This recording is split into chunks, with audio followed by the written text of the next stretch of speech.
स्वागत है आप सभी का हमारे YouTube चैनल अध्यात्म प्रवाह में। और आज हम जिस विषय पर चर्चा करेंगे वह विषय एक व्रत से संबंधित है, जिस व्रत का नाम है जीवित पुत्रिका व्रत, जिसे ज्योतिया इत्यादि नामों से भी जाना जाता है। यह व्रत हमारे भारतवर्ष की माताएं अपने संतान की लंबी आयु के लिए, सुख समृद्धि के लिए, दीर्घायुष्य के लिए रहती हैं। और यह व्रत पूर्ण रूप से निर्जला रहा जाता है। एक कष्टसाध्य व्रतों की श्रेणी में इस व्रत को रखा गया है, जिसमें 24 घंटे तक निर्जला रह करके माताएं अपने संतान की सुख समृद्धि के लिए, उनके दीर्घायुष्य के लिए कामना करती हैं। यह व्रत इस वर्ष 2024 में कब है, उस पर हम चर्चा करते हैं।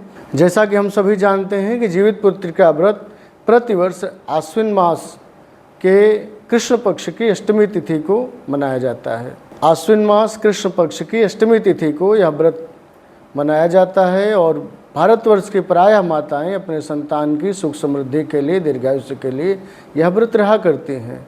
इस वर्ष 2024 में यह व्रत कब है, इस पर हम आज चर्चा करेंगे। और इस व्रत से संबंधित हमें किन किन बातों का ध्यान रखना चाहिए, इस व्रत में क्या विधि और निषेध होना चाहिए, इस पर आज हम पूर्ण रूप से चर्चा करेंगे। तो आइए हम सभी प्रारंभ करते हैं आज के अपने विषय को, जो जीवित पुत्रिका व्रत 2024 का है। यह व्रत एक पारंपरिक व्रत है। जो माताएं व्रत रहती हैं, यदि वो व्रत को छोड़ना चाहती हैं तो उन्हें परंपरागत अपने बहू को यह व्रत देना पड़ता है और उसके बाद वो माताएं अपने व्रत को छोड़ती हैं, उसका उद्यापन करती हैं। इसमें 3 चीज़ें हैं। 3 दिनों तक यह व्रत रखा जाता है। प्रमुख रूप से तो जो एक दिन अष्टमी तिथि है उस दिन होता है, लेकिन प्रारंभ सप्तमी से ही हो जाता है। सप्तमी से नवमी तक, आश्विन मास के कृष्ण पक्ष की सप्तमी से नवमी तक 3 दिनों तक यह व्रत रहा जाता है। इस व्रत का पालन किया जाता है।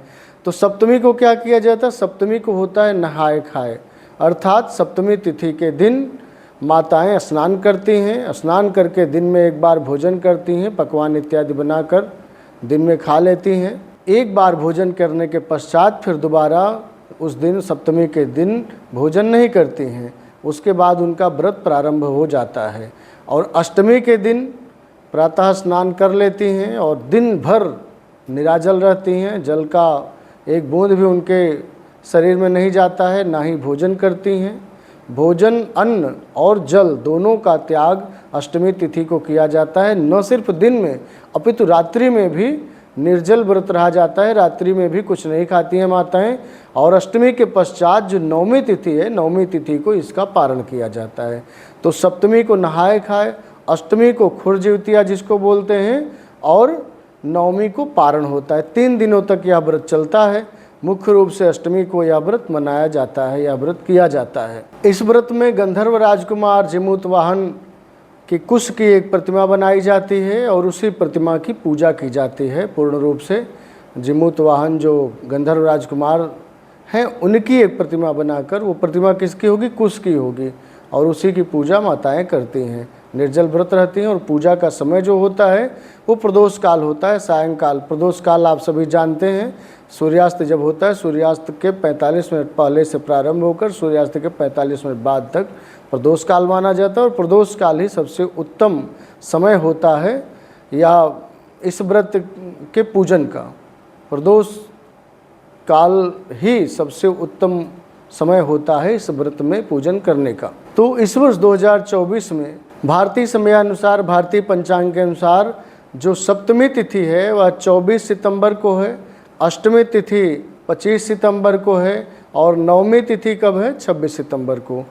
तो 24, 25, 26 3 दिनों तक यह व्रत रहा जाएगा। 24 को क्या होगा? नहाए खाए होगा। 24 को सिर्फ नहाए खाए की प्रक्रिया जो सप्तमी तिथि को होती वो होगी। अष्टमी जो 25 सितंबर को, उस दिन पूर्ण रूप से निर्जल व्रत रहा जाता है, रात्रि में भी और दिन में भी। और सायंकाल प्रदोष काल में जो गंधर्व राजकुमार जिमूतवाहन हैं, उनकी एक कुश की प्रतिमा बना करके पूजा की जाती है। और 26 को इस व्रत का पारण किया जाएगा, व्रत का पारण होगा। यदि समय की बात करें तो 24 तारीख को सायं 5:57 तक सप्तमी है। 24 तारीख को सायं 5:57 तक सप्तमी है। और 25 तारीख को 4:56 तक, सायंकाल 4:56 तक अष्टमी तिथि है। 24 के 5:57 तक सप्तमी, अर्थात 5:58 से 24 तारीख को ही अष्टमी तिथि प्रारंभ हो जा रही है और 25 तारीख को 4:56 तक अष्टमी तिथि है। तो विशेष करके जैसा हम जानते हैं कि सप्तमी से विद्ध अष्टमी नहीं होनी चाहिए। इस व्रत में कुछ शर्तें हैं, उस पर हम आगे चर्चा करेंगे। सप्तमी से विद्ध अष्टमी नहीं होनी चाहिए और उदया तिथि की अष्टमी होनी चाहिए। तो इन दोनों दृष्टि से यदि देखा जाए तो 25 तारीख को न तो सप्तमी से विद्ध अष्टमी है और उदया तिथि की अष्टमी भी 25 तारीख को, इसलिए 25 तारीख को आप निश्चिंत होकर के इस बार जीवित पुत्र का व्रत मनाएंगे। और 26 तारीख को पारण है। 25 को 4:56 तक तो अष्टमी है और 4:57 से नवमी तिथि प्रारंभ हो जा रही है।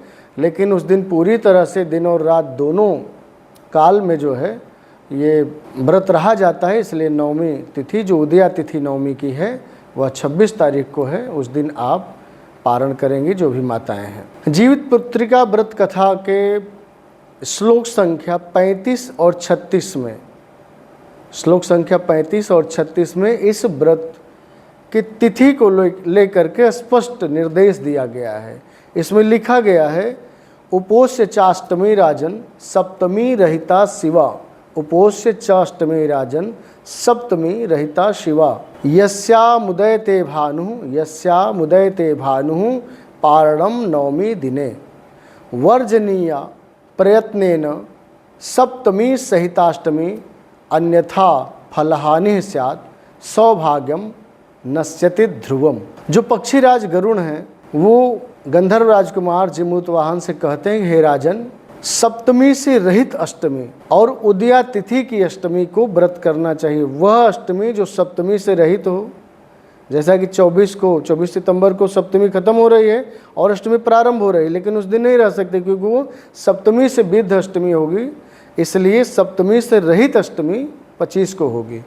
और दूसरा उन्होंने कहा कि उदया तिथि की अष्टमी, उदया तिथि की अष्टमी होनी चाहिए, तो वो भी 25 सितंबर को ही है।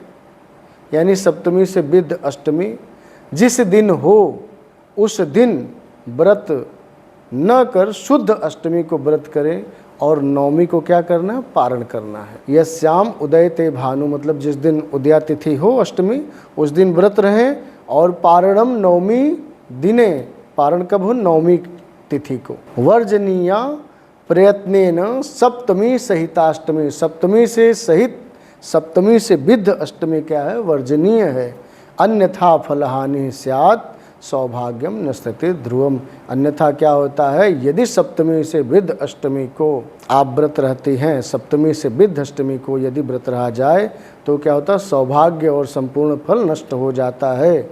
इसलिए उदया तिथि की अष्टमी हो और सप्तमी से विद्ध अष्टमी ना हो, इस अनुसार हमें व्रत रहना चाहिए। तो इन दोनों स्थितियों में इस वर्ष 2024 में 25 सितंबर को ही आप जीवित पुत्रिका व्रत रहेंगी। जो भी माताएं हैं, जो भी बहनें हैं, वे अगर अपनी संतान के लिए, संतान की सुख समृद्धि के लिए यह व्रत रहना चाहती हैं और पूर्ण फल इसका प्राप्त करना चाहती हैं तो 25 सितंबर को यह शुद्ध रूप से अष्टमी है, उस दिन आप जीवित पुत्रिका व्रत रह सकती हैं। इस व्रत में प्रदोष काल में पूजन किया जाता है और प्रदोष काल सूर्यास्त के 45 मिनट पहले से 45 मिनट बाद तक रहता है।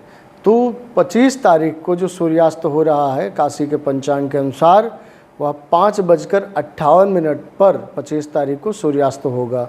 और इस अनुसार यदि देखें तो सायंकाल में 5:13 से 6:43 तक प्रदोष काल होगा। 5:13 सायंकाल 5:13 से 6:43 तक प्रदोष काल रहेगा।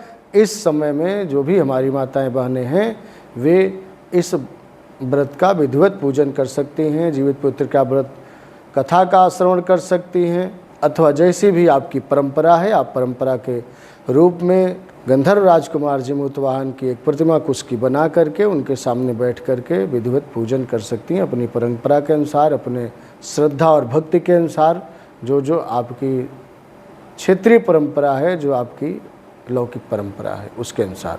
तो आज के लिए इतना पर्याप्त समझते हैं और आशा करते हैं कि आप सभी को हमारा यह वीडियो ज़रूर पसंद आया होगा। और हमने कोशिश किया है कि जो भी शास्त्रीय मत हो, जो भी शास्त्रीय विचार हो और पंचांग के अनुसार जो उपयुक्त तिथि हो, वह तिथि आप सभी को हमने बताने की कोशिश की है जो जीवित पुत्रिका व्रत से संबंधित है।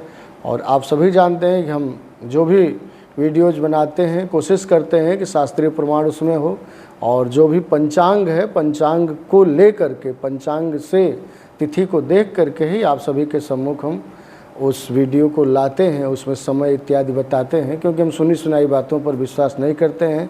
स्वयं जो हमें गुरु परंपरा से ज्योतिष का ज्ञान मिला है, उसके द्वारा ही समय निर्धारण करके हम आप सभी की सेवा में ये व्रत पर्व से संबंधित वीडियोज़ लेके आते हैं। आगे पुनः किसी व्रत पर्व इत्यादि अथवा किसी भारतीय संस्कृति से संबंधित टॉपिक पर आप सभी के सम्मुख वीडियो लेकर प्रस्तुत होंगे। तब तक के लिए आप सभी आज्ञा लेते हैं और आशा करते हैं कि आप सभी को हमारा यह प्रयास, हमारा यह वीडियो अवश्य पसंद आया होगा।